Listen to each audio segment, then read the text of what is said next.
Hi, my name is Gerhard Schwartner, and welcome to Selling Power TV. Today, we have the great pleasure of meeting with Alex Salop. He is with Mindtickle. He's Vice President of Sales Readiness. Welcome, Alex. Thank you, Gerhard. Great to be here. So explain the title VP of Sales Readiness. We think of enablement as a part of readiness, but when we think of readiness, we think of five things. The first one is defining excellence, which is what does good look like? What does an excellent rep do?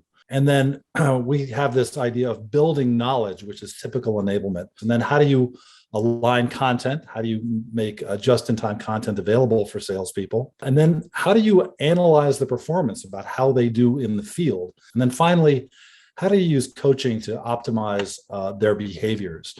And so use all of those things and put them together. That's what we describe as readiness.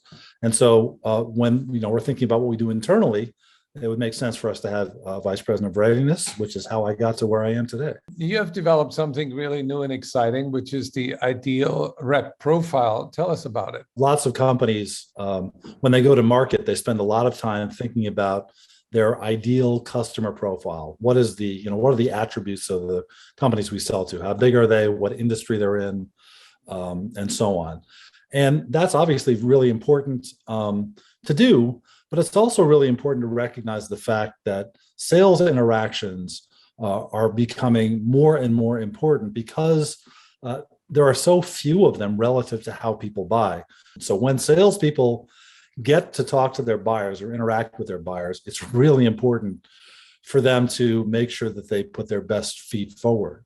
So the idea of an ideal rep profile is what are those combinations of knowledge, skills, and behaviors that enable salespeople to perform at their best in front of buyers during those all-important interactions. So, Alex, how do you go about measuring the skills of the top performers? How do you do that? What we're doing is taking that one step beyond by actually identifying how people are doing in their real interactions, their real-world interactions with buyers, and then being able to understand, hey, what were the skills that made that salesperson successful, or the behaviors that they employed to be successful in those interactions, and then measure them against all of other salespeople to identify where are opportunities on an individualized basis to perform remediation. So, for example, you might be excellent at doing discovery, and that gets you much further ahead in the sales cycle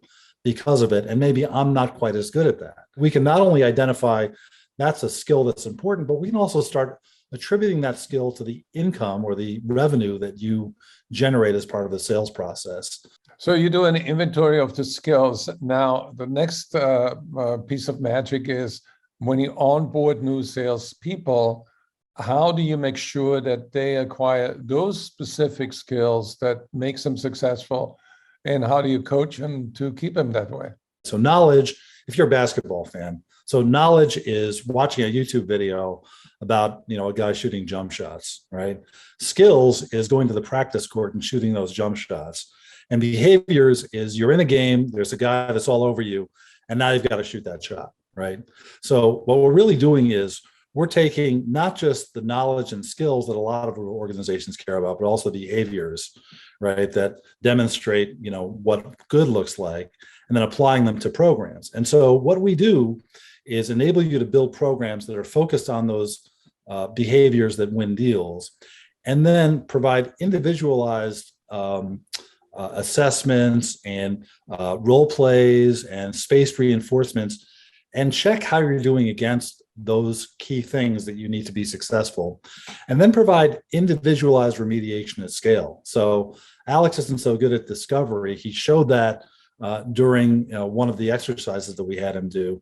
So we're going to provide him with some additional remediation before we feel like he's ready to go out and sell. Alex, final question. Do you ever pull in your customers to help you with sales readiness? We talk to our customers all the time. One of the advantages we have as an organization is we have a pretty expansive customer success team that works with our customers really on almost a bespoke basis with virtually every customer. So we have a great opportunity through them, and also through a rapidly growing customer marketing organization, to take all of this great feedback that we're getting from our customers and apply that to product enhancements and some of the tips that we can provide other customers. So, having been in the business for 10 years and serving a pretty wide variety of customers, everyone from the smallest organizations, that are still looking to build out an enablement function, to really large organizations that have extensive needs, we've built a pretty significant database of, best practices and advice that we can provide to our clients, and take feedback from them to help us build better products as well. How can people learn more about the ideal rep profile? They can always go to our website, of course, which is mindtickle.com. And we also recently unveiled what we're calling an IRP generator, which is an opportunity for customers to go to a landing page on our website, and they basically provide some information about the kind of people they want to enable, so salespeople, BDRs, or others, and then focus on the skills they care most about. And then we fill out a report for them that provides them with a head start on how to build out their own IRP. If your sales are in a pickle, it is a sign that you need Mindtickle. Gerhard, that's why they pay the big bucks. Thank you so much, Alex, for your time and for sharing your wisdom.